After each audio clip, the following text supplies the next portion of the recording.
আলাইকুম, সবাই কেমন আছেন? আশা করি সবাই ভালো আছেন। অনেকদিন পর পাঠাওয়ারের ভিডিও নিয়ে আসলাম যে কেমন ইনকাম, কেমন আয় হয় এবং তেলের দাম বাড়ার পরে কেমন চলতেছে সবার, এটা আর কি দেখানোর জন্য, কথা বুঝছেন। আর এখন তো ভাই ভিডিও করা হয় না, আমি তো এমনিতে ভিডিও করি না। ভিডিও বা কী করবো, একই ভিডিও প্রতিদিন করি না, হঠাৎ যখন মন চায়। তবে আপনার এখন আছি বাড্ডা লিং রোডে।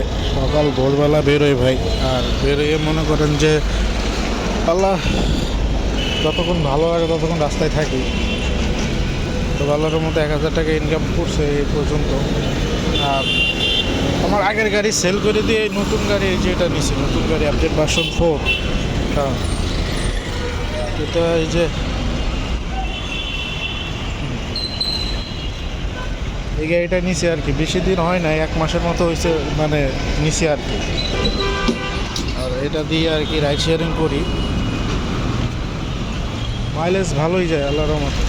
অনেকে অনেক রকমের বাইক দিয়ে ভাড়া মারে, কেউ 4B, কেউ টিভিএস ছোটো গাড়ি, ভাই যার যেটা পছন্দ। মাইলেজের চিন্তা করলে আপনার এখন বড় গাড়িও ভালো ভালো মাইলেজ দেয়, খারাপ না। এই জন্য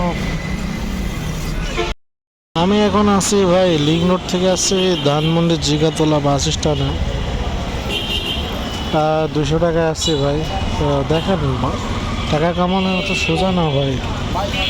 রোদে বসে থাকা লাগে, ঝড় বৃষ্টি তো আছে, রোদে বসে বসে থাকা লাগে। কখন একটা ভাড়া আসবে, সবাই ভাড়ার দিকেই চেয়ে থাকে, কখন একটা ভাড়া আইব।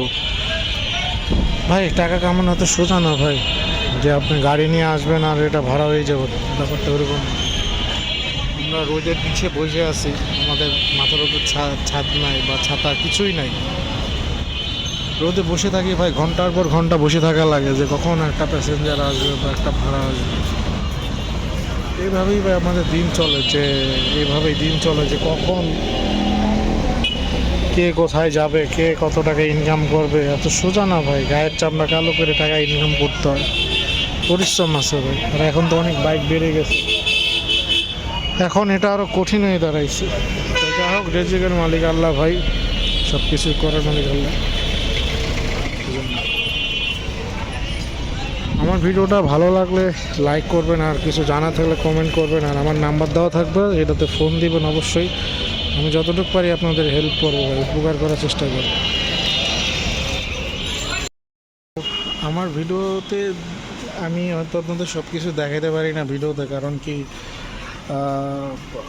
কত কীভাবে আর্নিং করি সেটা হয়তো দেখাতে পারি না, কারণ ভাই রাস্তাঘাটে থাকলে এইভাবে দেখানো যায় না। কারণ আমি ভাড়া মারার ধান্দায় আমার থাকতে হয়, এই জন্য ক্যামেরা বের করে সবসময় এগুলো করাটা মানে হয় না। এই জন্য একটা আইডিয়া আপনাদের দিতে পারি যে রাইড শেয়ারিংয়ের কীরকম ইনকাম হয়, আর কি কোনো কিছু যদি দরকার হয় আমার নাম্বারে অবশ্যই ফোন দিবেন, আর আমি আপনাদের যতটুকু পারি হেল্প করব। আর ওইভাবে হয়তো ভিডিও দেওয়া হয় না, তাও মাঝে মাঝে দেওয়ার আমি চেষ্টা করব। তো সবাই ভালো থাকবেন, সুস্থ থাকবেন।